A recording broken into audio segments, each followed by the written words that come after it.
మిత్రులందరికీ నమస్కారం, శుభోదయం. జై శ్రీరామ్, జై హింద్, జై భారత్. సింప్లిసిటీ అంటుంటాం. అసలు వాట్ ఈజ్ సింప్లిసిటీ?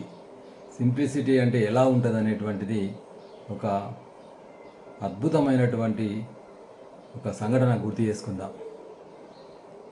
ఒక ఆవిడ, అంటే ఒక వృద్ధురాలు,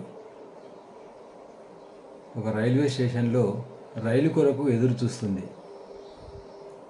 ఈ విధంగా ఉదయం నుంచి కూడా ఎదురు చూస్తుంది. చివరికి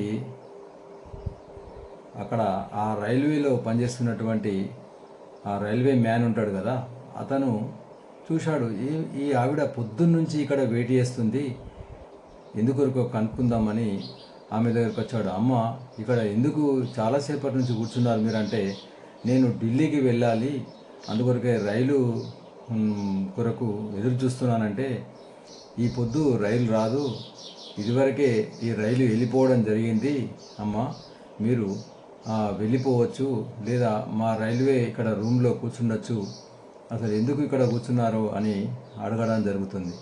అప్పుడు నేను ఢిల్లీ వెళ్ళాలా బాబు అంటే, ఢిల్లీ ఎందుకంటే మా అబ్బాయిని చూడడానికి నేను ఢిల్లీ వెళ్ళాలి అని ఆ అమ్మ చెప్పింది. అయితే రైలు వెళ్ళింది, ఈరోజు రైలు మళ్ళీ రాదు కూడా, కాబట్టి ఇక్కడ మా రైల్వే స్టేషన్లో కొన్ని గదులు ఉంటాయి, ఒక గదిలో నువ్వు విశ్రాంతి తీసుకో అమ్మా అని ఆ అమ్మకు తీసుకెళ్ళి ఆ రైల్వే గదిలో విశ్రాంతి గదిలో ఉంచడం జరిగింది. ఆ అమ్మ అక్కడ విశ్రాంతి తీసుకోవడం జరుగుతుంది. అయితే ఈ రైల్వే మ్యాను అక్కడ వెళ్ళిన తర్వాత మళ్ళీ అడగడం జరుగుతుంది, అమ్మ, మీ కొడుకు ఢిల్లీలో ఏం చేస్తాడు అని అడగడం జరుగుతుంది. అప్పుడు ఆమె చెప్పింది ఏంటంటే, మా అబ్బాయి ఢిల్లీలో రైల్వే శాఖలో ఉద్యోగం చేస్తాడు అని చెప్పడం జరుగుతుంది. రైల్వే శాఖన, అది మా శాఖనే మరి రైల్వే శాఖలో అని ఆ రైల్వే మ్యాన్ ఏమంటాడంటే, మీ అబ్బాయిని ఏం పేరు మీ అబ్బాయి పేరు, మీ అబ్బాయిని ఏమని పిలుస్తారు అన్నప్పుడు ఆవిడ ఏం చెప్తుందంటే, మా అబ్బాయిని లాల్ బహదూర్ శాస్త్రి అని అందరూ పిలుస్తుంటారు అని చెప్పడం జరిగింది. ఎలాంటి ఆశ్చర్యం లేకుండా, ఎలాంటి భావన లేకుండా, మా బాబును లాల్ బహదూర్ శాస్త్రి అని పిలుస్తుంటారు అందరూ అని చెప్పడం జరిగింది. అప్పుడు ఆ రైల్వే మ్యాన్కు మొత్తము చేతులు కాళ్ళు వణకడం ప్రారంభించింది. ఏమి చేయాలో పాలుపోలేదు.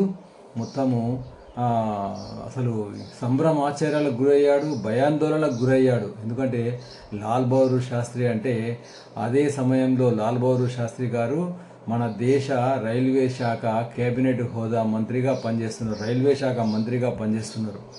రైల్వే శాఖ మంత్రి గారి యొక్క తల్లి తన రైల్వే స్టేషన్లో ఉందన్న విషయము ఆయన తెలుసుకొని వెంటనే మేఘాల మీద అక్కడ ఉన్న రైల్వే స్టేషన్ మేనేజర్కి కానీ రైల్వే అధికారులకు అందరికి కూడా ఫోన్లు చేసి, లాల్ బహదూర్ శాస్త్రి గారి తల్లట మన రైల్వే స్టేషన్లో ఉంది, విశ్రాంతి గదిలో వెయిట్ చేస్తుందని అందరూ పరుగున ఉన్నతాధికారులు అందరూ, కేబినెట్ మంత్రి అంటే మరి దేశానికి కేబినెట్ మంత్రి అంటే మామూలు విషయమా, అందరు అక్కడికి రావడం జరిగింది.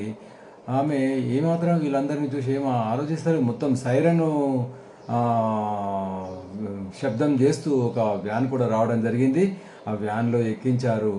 అదంతా చూసి ఆశ్చర్యపోతుంది.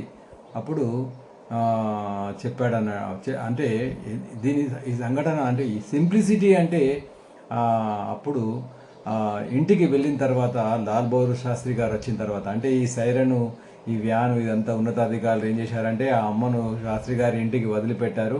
ఇది ఏంది విషయం తెలియకుండా వారు జాగ్రత్త పడ్డారు అధికారులు. మళ్ళీ అందరు అధికారులు ఇట్లా చేశారు. మళ్ళీ వ్యాన్ వచ్చింది, వ్యాన్లో అమ్మని తీసుకెళ్లారు. ఇదంతా కూడా హడావిడి అనేటువంటిది ఏమాత్రం కూడా శాస్త్రి గారు తెలియకుండా దాచిపెట్టారు. శాస్త్రి గారి ఇంటికి వచ్చిన తర్వాత అప్పుడు ఆ అమ్మ అడుగుతుంది అన్నట్టు, బాబు, నువ్వు రైల్వే శాఖలో ఏమి ఉద్యోగం చేస్తావు నువ్వు అని అనడం జరిగింది. చూడండి ఎంత గొప్ప, అంటే అసలు ఏంది అసలు ఇది, ఈ విధమైనటువంటి విలువలు, ఈ విధమైనటువంటి వాల్యూస్, ఇంత గొప్ప సింప్లిసిటీ అనేటువంటిది ఉండడం అంటే ఒక అసాధారణమైనటువంటి విషయము. కాబట్టి మనం ఇప్పటికి కూడా సింప్లిసిటీ అంటే ఒక సాధారణమైనటువంటి, ఒక నిరాడంబరమైనటువంటి జీవితం అంటే లాల్ బహదూర్ శాస్త్రి గారనే చెప్పవచ్చు. కాబట్టి మనం కూడా ఏదో పెద్ద గొప్ప అనుకుంటాం, చిన్న చిన్న విషయాలకే నేను అంతా, నేను ఇంత, నేను అంతవాణి నేను ఇంతవాణి అని గొప్పలు చెప్పుకుంటాం, కానీ మనం ఎంత కూడా కాదు లాల్ బహదూర్ శాస్త్రి గారి యొక్క కాలి గోడికి కూడా మనం సరిపోము. కాబట్టి మనం నిరాడంబరంగా సింప్లిసిటీగా ఉండడమే తప్పు కాదు. ఆ విధంగా ఉండడానికి ప్రయత్నం చేద్దాం. ఈ వీడియో మీకు నచ్చినట్టయితే 10 మందికి షేర్ చేయండి, ఛానల్ను సబ్స్క్రైబ్ చేయండి అని కోరుతూ, దేశం కోసం ధర్మం కోసం ధన్యవాదాలు.